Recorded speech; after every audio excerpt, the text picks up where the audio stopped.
Link TV, connecting you to the world. Link TV is viewer supported. Watch more at linktv.org. Link TV presents Mosaic World News from the Middle East. Here are today's top stories. China refuses to support Arab claims over East Jerusalem. Pakistan Taliban threatens U.S. with more attacks. And checkpoints continue to impede the daily movement of Iraqis. Mosaic World News from the Middle East begins now.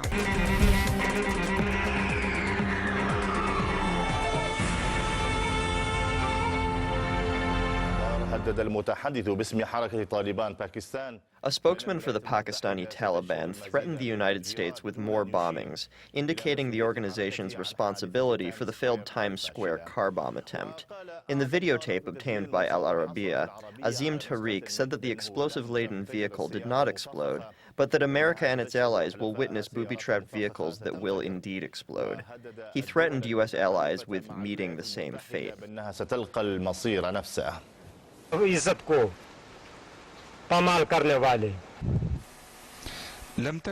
America could not have even imagined.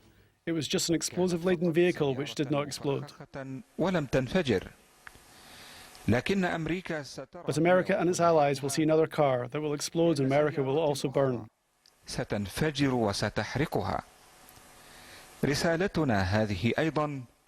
Our message is also sent to all the allies of the United States. They will meet the same fate. بأنهم سيلقون نفس المصير. The spokesman for the Pakistani Taliban confirmed that the Taliban started to return to the Swat Valley and that Hakamullah Masood, the leader of the organization, is alive and leading the group.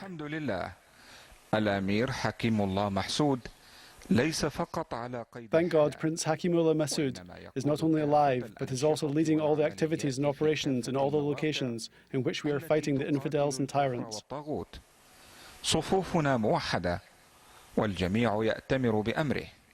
We are united and everyone obeys their orders. Today we confirm that Swat is back under the control of the Taliban.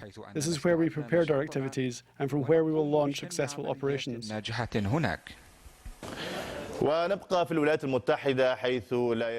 case of Egyptian national Mohammed Ibrahim Khalaf is still obscure. The man, heading to Cairo on an Egyptian plane from New York's Kennedy Airport last Wednesday, was discovered to have pistols, ammunition, and knives in his belongings. مشارف مدينة فريهولد في ولاية نيوجيرسي التي تبعد عن نيويورك مسافة 80 كيلومترا تقريبا. On the outskirts of Freehold City, which is located about 80 kilometers from New York, Al Arabiya is heading to the location of Mohammed Ibrahim Khalaf's home. Our camera managed to film the house, its yard, and its surroundings. We heard minor movements inside the house, but they did not respond to our request for an interview. لم يستجيبوا لدعوتنا للحديث إلينا. A neighbor by the name of Lindsay declined to talk to us, but confirmed that she is a neighbor of the Egyptian family. She said that throughout 5 years, they had always been nice to her. According to Lindsay, Mohammed Khalaf has about 6 children, most of them in their 20s, and he works as a construction contractor. Indeed, everything we saw in the front yard of the house and the surrounding area indicates Khalaf's work in the construction and home renovation industry.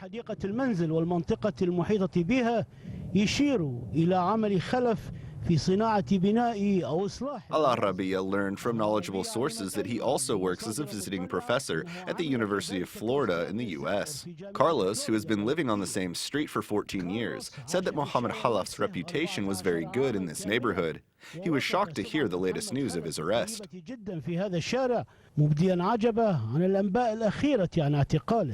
a very nice man, you know. No problems, quiet people. He is a very nice man, you know. No problems. They are quiet people. But unfortunately, in these days, something like that you cannot explain. You can never tell who is next door to you. Who's next door to you? We headed from Freehold in New Jersey to JFK Airport in New York.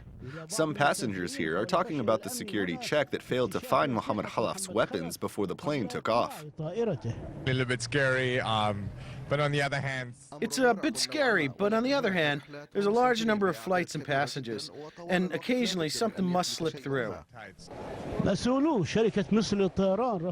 Egyptian Airlines officials declined to grant us an interview. So did the officials of the Transport Security Administration at the airport. But the latter, to our surprise, confirmed that these machines are specially designed to discover explosives, weapons, and ammunition. They stress that American law allows the transport of licensed weapons and checked-in luggage on the condition that they be declared to the transporting airline.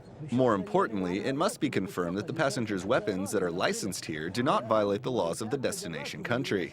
Mohammed Khalaf did none of the above.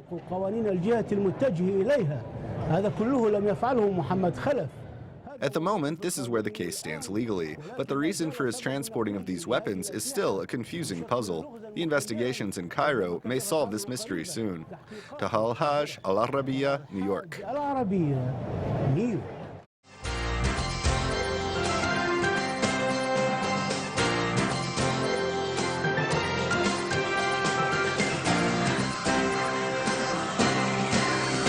Benjamin Netanyahu convened his forum of 7 top decision makers today to discuss the launch of proximity talks between Israel and the Palestinians. This as Interior Minister Eli Yishai, a member of that forum, sent a defiant message to Washington. Yishai was the minister responsible for the approval of the Ramat Shlomo building project during the visit here of U.S. Vice President Joe Biden, a move that sparked a major crisis between Washington and Jerusalem. In an interview appearing in the Shas Party newspaper today, Yishai said the government will not capitulate before the Americans and that Israel will build everywhere in Jerusalem, the eternal capital of the Jewish people. He said that he will soon convene the Jerusalem District Planning Committee, but not while U.S. officials are visiting Israel. Defense Minister Ehud Barak is not happy with Eli Yishai's interview. The defense chief lashed out at those ministers who say that Israel will continue building in Arab neighborhoods of eastern Jerusalem. Barak said these comments harm Israel's interest, both with regard to the United States and the international community. These remarks make Israel look like it refuses to make peace, and it erodes Israel's international reputation. And Foreign Minister Avigdor Lieberman was quoted by Haaretz as saying that no agreement exists to freeze construction in eastern Jerusalem and that the United States has not dictated anything to Israel. He called the issue a misunderstanding. Lieberman also said that Israel's many gestures to the Palestinians have been reciprocated by, quote, slaps in the face.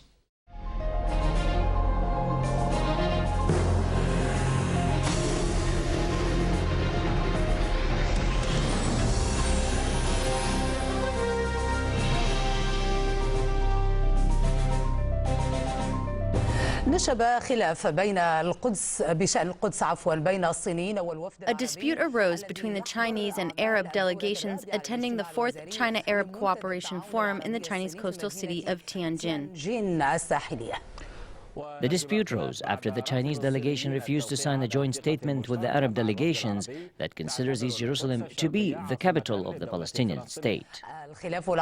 More details about the Chinese-Arab dispute that arose between the Chinese and Arab delegations over East Jerusalem in a report by Izzat Sahur from Tianjin. Arab-Chinese interests are entangled, but so far their economic relations have dominated the scene.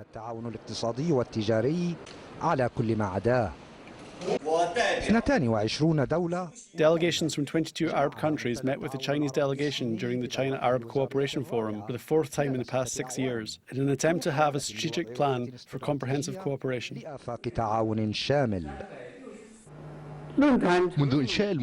Since this forum was established in 2004, commercial trade between the two sides increased from $36 billion to $107 billion.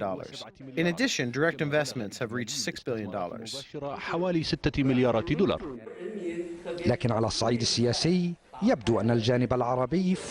However, the Arab delegations were surprised by the Chinese position. China, which has been viewed as a friend and occupies a permanent seat at the UN Security Council, now refuses to sign a joint statement that considers East Jerusalem to be the capital of the Palestinian state. This compelled the Arab side to remind Beijing of its international responsibility, as well as its economic interests in the region.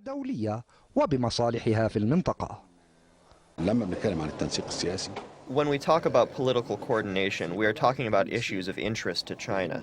China's interests are served if we support it in these issues. Also, we want China to support us in issues that concern us. These two things have to go hand in hand. If you protect my interests, I will protect yours. If you take a position that does not reflect that will, I will take a similar position. لكن جهود اللحظات الأخيرة ومحاولات احتواء الموقف Last-minute efforts and attempts to contain the situation by trying to find alternative statements over East Jerusalem that are agreeable to both sides did not hide the clear disappointment that appeared on the faces of both delegations during their joint press conference.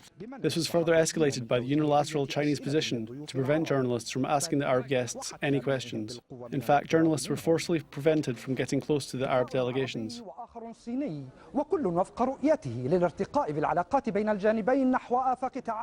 Political observers believe that Arab and Chinese optimism in taking their bilateral relations to a new level depends on finding new ways to enhance their cooperation and in avoiding to have a statement be the only determining factor of their future relations. Izzat Sahur, Al Jazeera, Tianjin.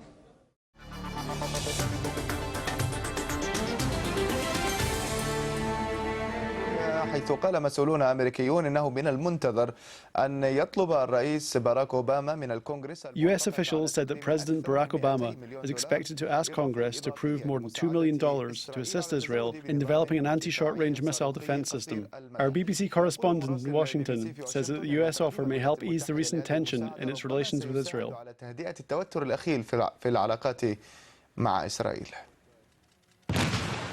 The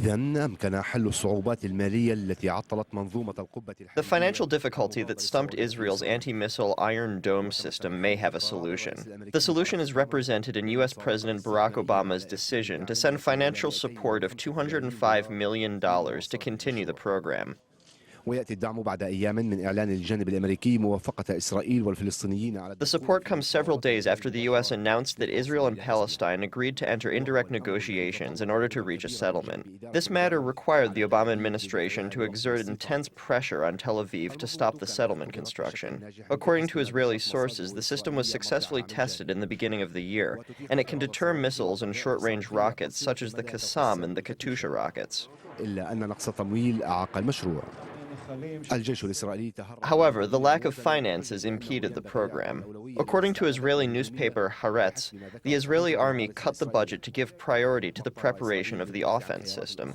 This compelled Israel to look for other options, including an agreement with a third country to participate in sponsoring and developing additional phases of the program. Israel receives annual military assistance from the United States, but it requested additional help from Washington for the Iron Dome system during Defense Minister Ehud Barak's visit to the White House earlier this month. Barak received a positive response less than a week after the request was made, and the Secretary General of the Israeli Defense Ministry is working on the final details.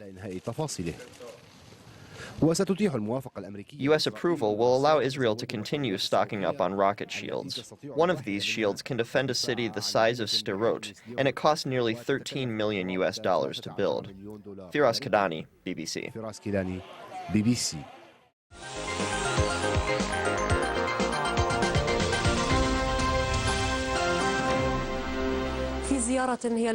Russian President Dmitry Medvedev arrived in Damascus to meet his Syrian counterpart Bashar al-Assad. This is the first visit by a Russian president to Syria. On the eve of his visit to Damascus, Medvedev said that they have reached a political consensus on most issues. In addition, he stressed the importance of boosting cooperation and starting the political dialogue between the two countries. Our correspondent Dima Nassif has the details. This is the first visit by a Russian president to Syria, not only since the collapse of the Soviet Union, but also since the launch of the diplomatic and political relations between Moscow and Damascus in 1944. Russian President Dmitry Medvedev arrived in Damascus on a two-day visit, 2 years after Syrian President Bashar al-Assad invited him during their meeting in the resort town of Sochi in 2008.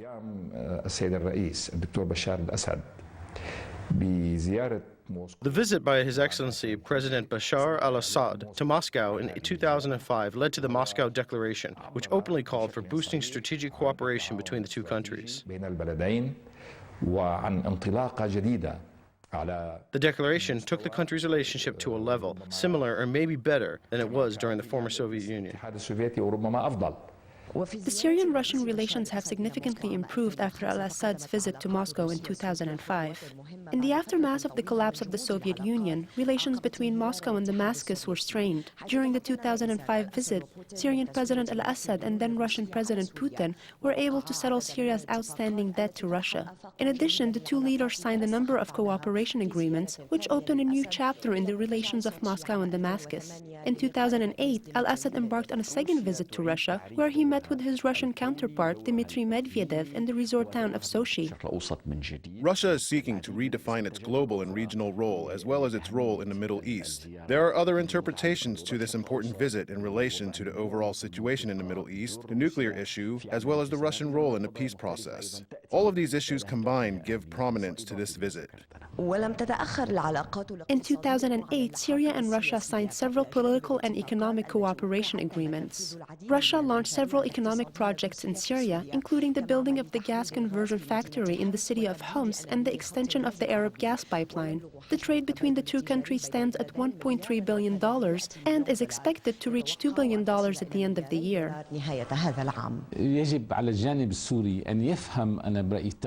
The Syrian side must understand the changes that took place in the Russian Federation. The previous economic relations were established through government agencies. Today, the Syrian side, including Syrian businessmen, must understand that the relationship with the Russian Federation must be established initially through the private sector.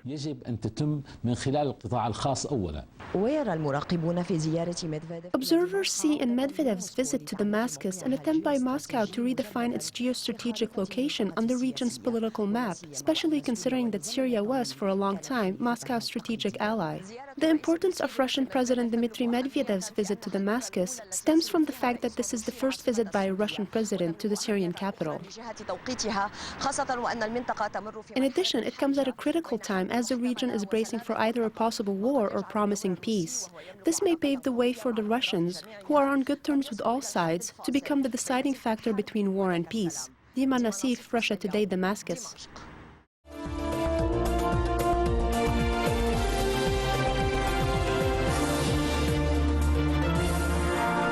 The presence of Iraqi forces in the areas that are being targeted on a daily basis in Baghdad did not seem to decrease the number of explosions. Iraqi forces have strengthened their security measures and increased the number of checkpoints. These checkpoints may have little success in decreasing violence, but they impede the daily lives of Iraqis. Moving from one area to another in Baghdad has been transformed into a trip that is overshadowed by security concerns. Our correspondent, Shafiq Abdel-Jafar, reports from Baghdad. The level of control of the security forces over Baghdad's streets is questionable. Moving from one area to another takes a great deal of time. It seems as if you are walking in one place. It is not due to the large number of cars or the lack of streets. Rather, it is due to the checkpoints, which are called in Iraq saytarat. The objective of having so many checkpoints like these, which are managed by both the army and the police, is to decrease violence. Although this objective has been somewhat achieved, these checkpoints have made the daily lives of Iraqis difficult. We lose gas and time for nothing. The checkpoints have not succeeded in stopping the attacks and explosions, so what's the point of having all these checkpoints? People spend hours waiting to move from one place to another, which otherwise would take only a few moments. The security concerns talked about by Iraqis in the streets have not stopped them from asking the question, what is the benefit of waiting outside checkpoints for long periods of time, as long as the explosions continue to take place everywhere without anyone present to stop them? It would be good if we were delayed for a few moments and searched, but sometimes we are forced to wait for a long time and we still don't get searched. They are useless. The residents of Baghdad lose hours trying to move from one place to another in their city. Billions of Iraqi dinars are lost, not to mention the loss of life on a daily basis that is not only due to terrorism. If you were to go through Baghdad's checkpoints one by one, you will need days or maybe even weeks. When I look at the faces of people in Baghdad as they are waiting inside their cars, I can see that the only thing on their mind is wondering when this wait will come to an end. From Baghdad, Shafiq Abdel-Jafar, Dubai Television.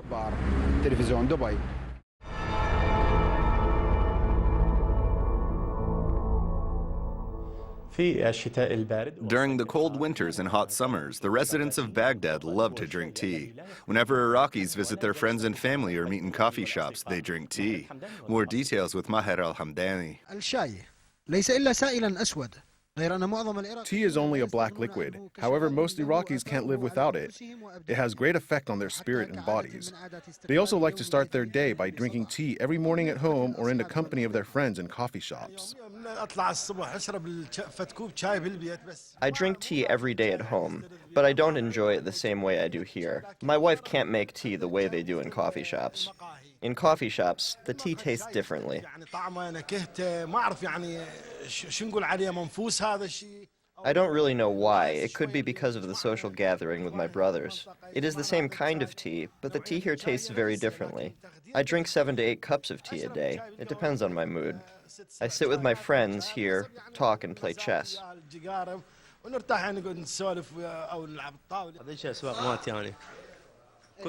I drink a cup of tea every hour. I just can't stop drinking tea.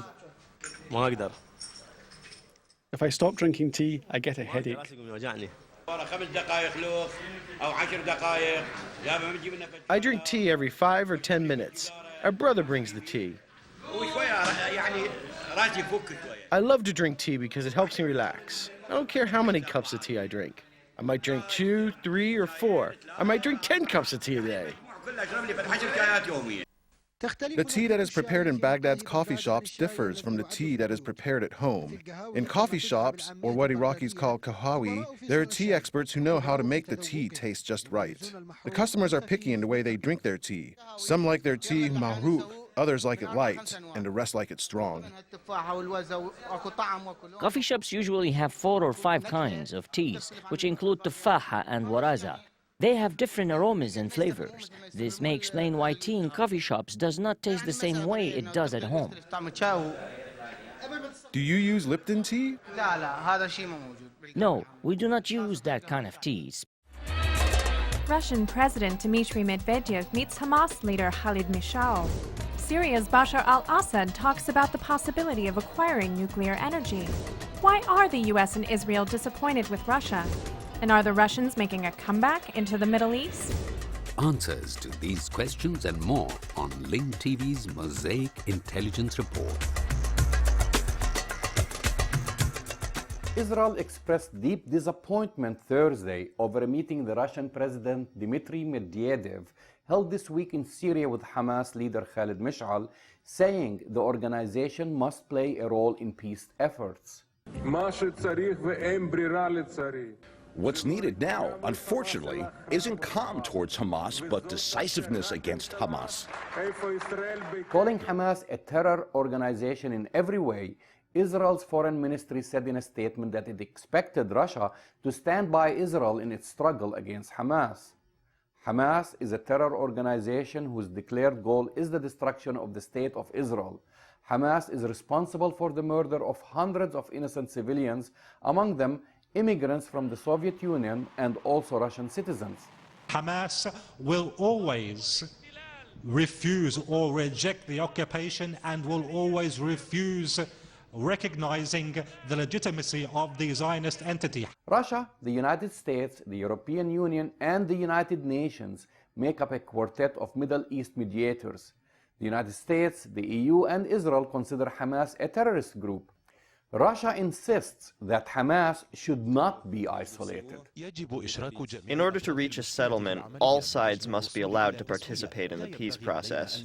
We shouldn't exclude anyone. But Israel is not the only country that has expressed disappointment over the Russian president's trip to Syria. On Wednesday, U.S. State Department spokesman Philip J. Crowley told reporters that Washington was cautious over any nuclear deal that included Syria. His comments came after reports surfaced that Russian President Dmitry Medvedev and his Syrian counterpart Bashar al-Assad had discussed the possibility of nuclear collaboration in Damascus earlier this week. Russian news agencies quoted Assad as saying that he and Medvedev had discussed the possibility of building power plants, including nuclear ones, in Syria. In September 2007, Israeli warplanes bombed a site in eastern Syria, which the US later claimed was a nuclear installation aimed at building an atomic bomb with aid from North Korea. Also this week, Turkey and Russia agreed on a $20 billion project in which Moscow will build and own a controlling stake in Turkey's first nuclear power plant as the two Cold War-era rivals try to build a strategic partnership.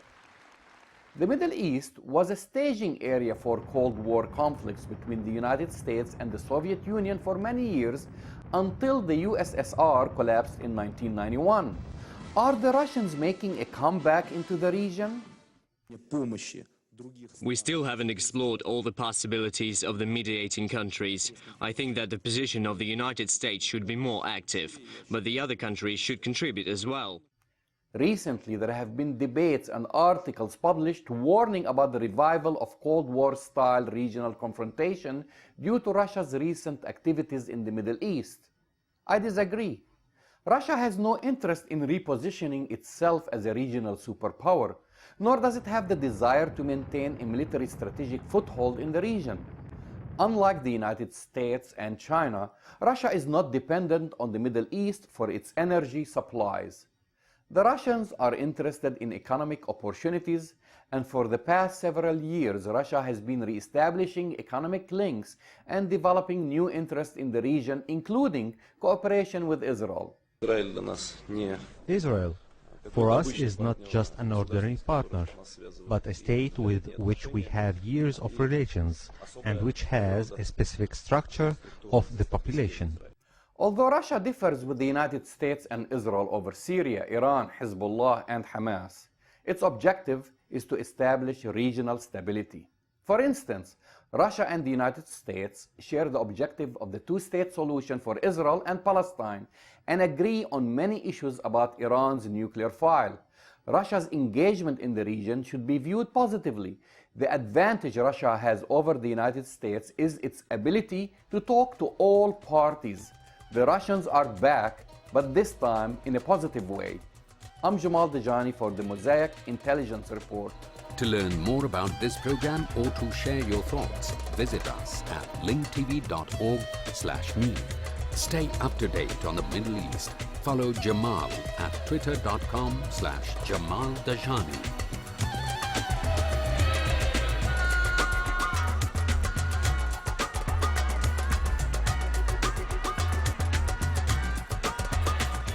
The views expressed on Mosaic are from contributing broadcasters, not Link TV or its sponsors.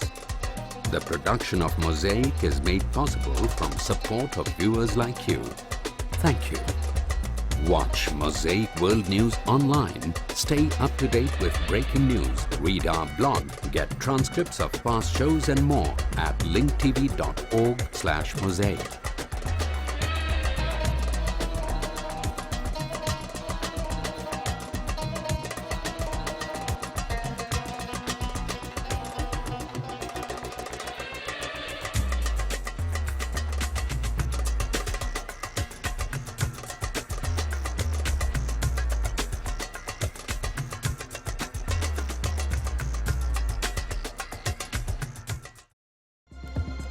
This program is brought to you by Link TV for educational and non-commercial use only. Link TV is the only U.S. network dedicated to global and national news, uncompromising documentaries, and diverse cultural programs which connect you to the world.